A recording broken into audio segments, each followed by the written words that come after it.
Why the Almighty has preserved your breath beyond 60. A revelation from the Holy Scriptures. There is a profound purpose behind the rhythm of your beating heart. There is a specific design in the fact that you awakened this morning, unsealed your eyes, and drew another breath into your lungs. This existence is neither haphazard, accidental, nor devoid of meaning.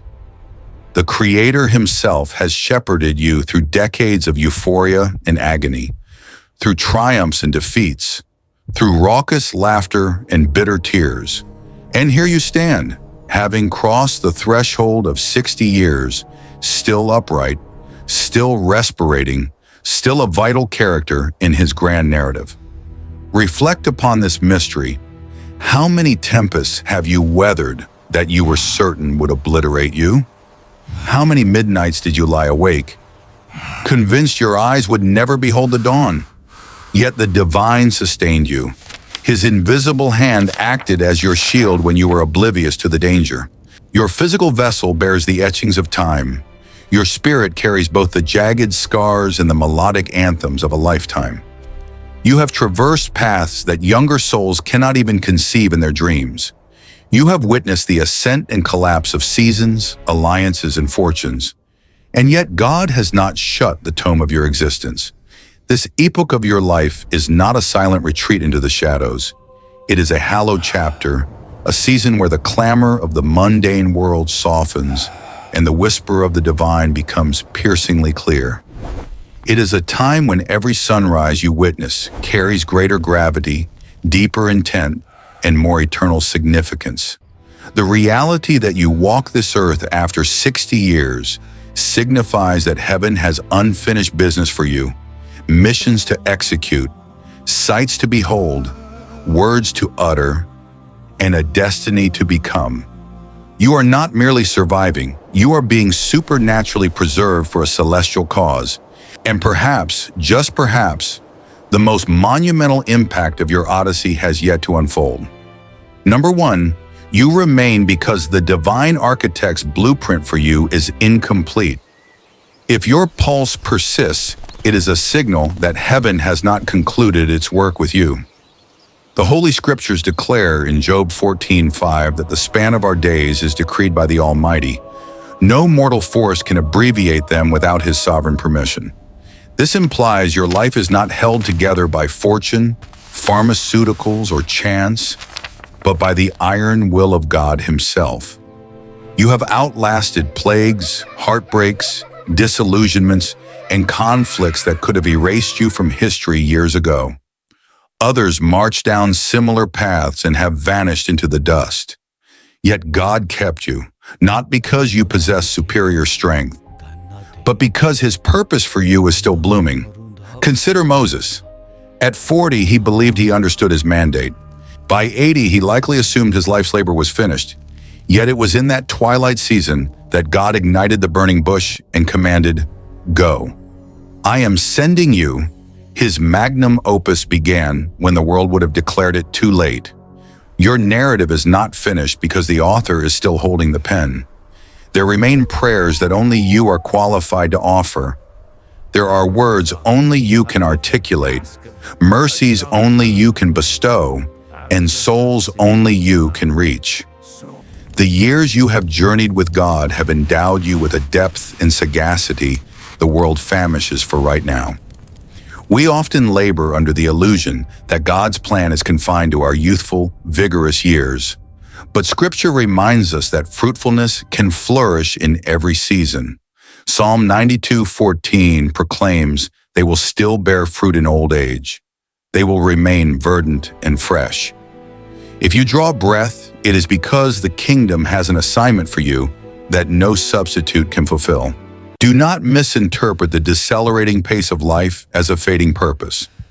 Even if your vessel has limitations, your intercessions can tremor the foundations of the abyss.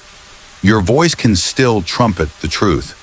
Your life can still mirror the Christ in a manner that magnetically pulls hearts toward Him. The very fact of your presence is God's whisper, "I am not finished with you yet." Number 2, God has preserved you as a living epistle. Your existence is a sermon, preaching not only to your acquaintances, but to any who witness what the Almighty has brought you through.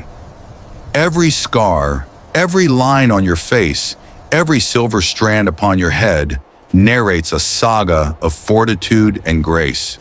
Psalm 71:18 implores, "Even when I am old and gray, do not forsake me, my God, till I declare your power to the next generation. Your mighty acts to all who are to come. The Creator has kept you so you might testify to the coming ages. He is faithful." Some hear verses of Scripture and question their validity. You are the breathing evidence. You have watched God answer prayers deemed impossible. You have seen Him unlock gates no man could bolt and seal doors that would have annihilated you. You have witnessed His mercy hoist you from failures that should have terminated your voyage. Your survival is no accident. It is a proclamation, a banner unfurled over your life that reads, "God honors His covenants." There are observers watching you, some in silence, learning the appearance of true faith by the manner in which you live. You may not perceive the magnitude of your story's impact. Often it is not your rhetoric, but your unyielding faith during trials that thunders the loudest. The way you persist in gathering with the saints, continue to praise the divine through agony, and continue to forgive when you have been betrayed, all of it preaches a gospel of hope that cannot be refuted. The adversary sought to silence you, tried to erode your spirit, tried to convince you that you had outlived your utility, but your continued presence is proof that God has not finished deploying you as His witness. Therefore, let your life blaze. Recount the legends. Share the miracles. Remind the people in your own soul that the same God who has shepherded you these 60+ years will escort you all the way to your eternal home. Number 3, you possess a wisdom the next generation desperately craves. The world is inundated with data, but is starving for wisdom.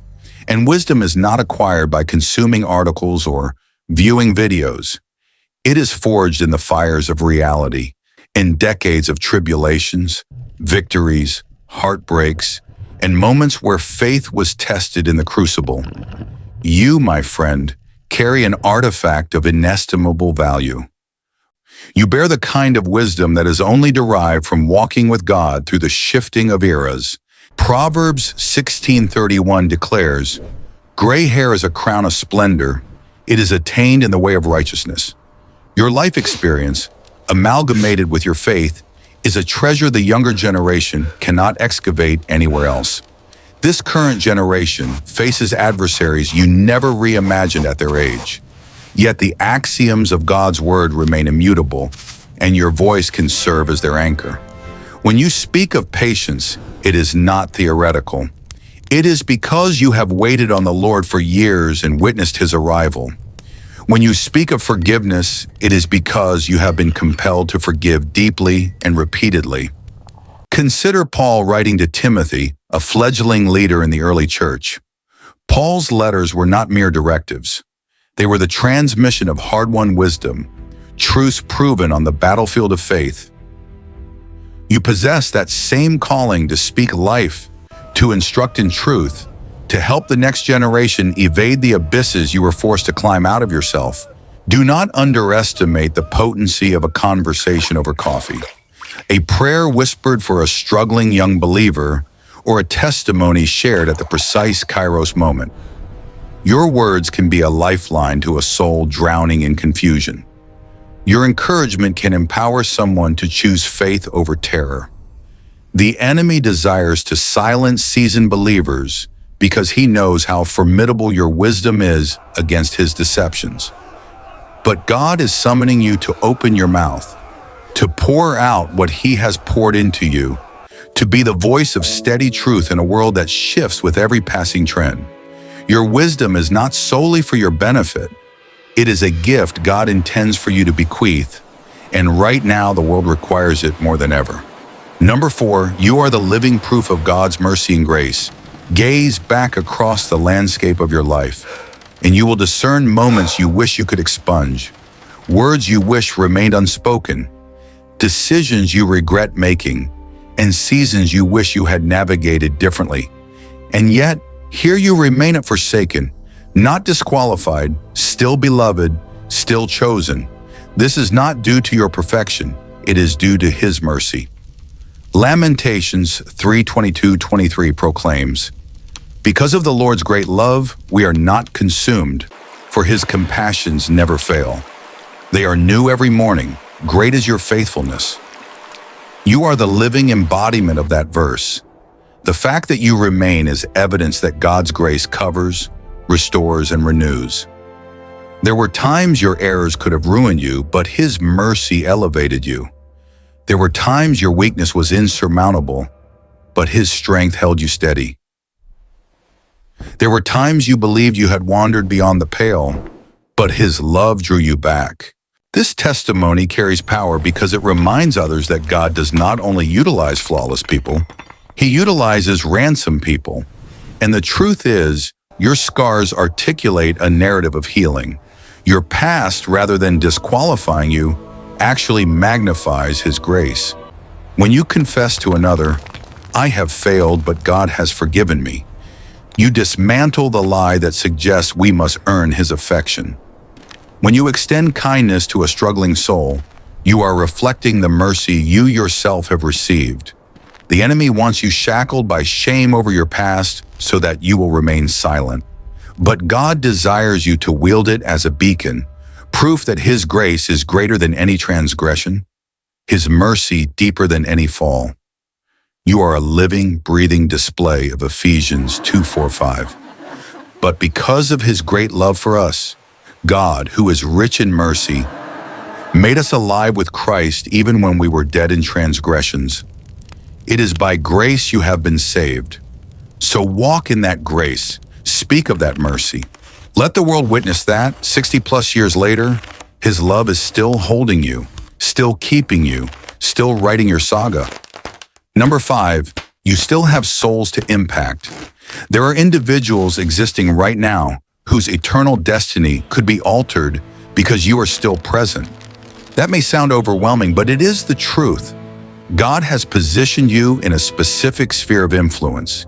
Your family, your neighborhood, your community, and within that circle are souls who still need to hear, see, and experience His love through you. Jesus instructed His disciples in Matthew 5:16, "Let your light shine before others, that they may see your good deeds and glorify your Father in heaven." That verse carries no expiration date at retirement. In fact, the light of one who has walked faithfully with God for decades burns with an unwavering luminosity that the world desperately needs to behold. Consider the people you encounter weekly: the young soul laboring at the market, the neighbor enduring the fracture of divorce, the grandchild facing the crushing weight of peer pressure, the stranger sitting in solitude at the sanctuary. Every interaction is a divine opportunity to sow seeds of truth. Sometimes we believe making an impact requires standing upon a stage or executing some grand feat in the eyes of the world. But some of the most eternal, life-altering moments occur in the quiet. A word of encouragement, a handwritten missive, a meal delivered to the needy, a prayer uttered over a hurting spirit.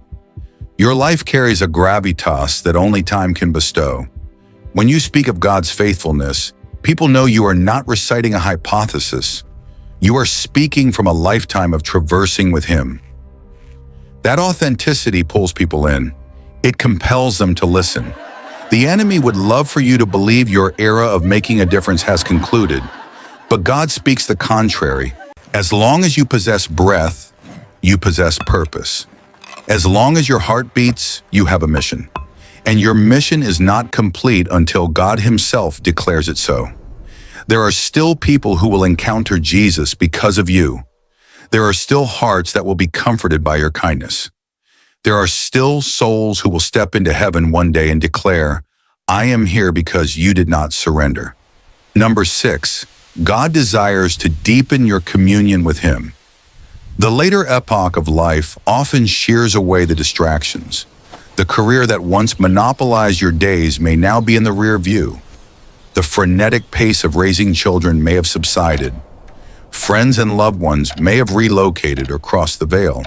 And while these shifts can feel poignant, they also unlock the door to something exquisite, a deeper, richer, more profound intimacy with God.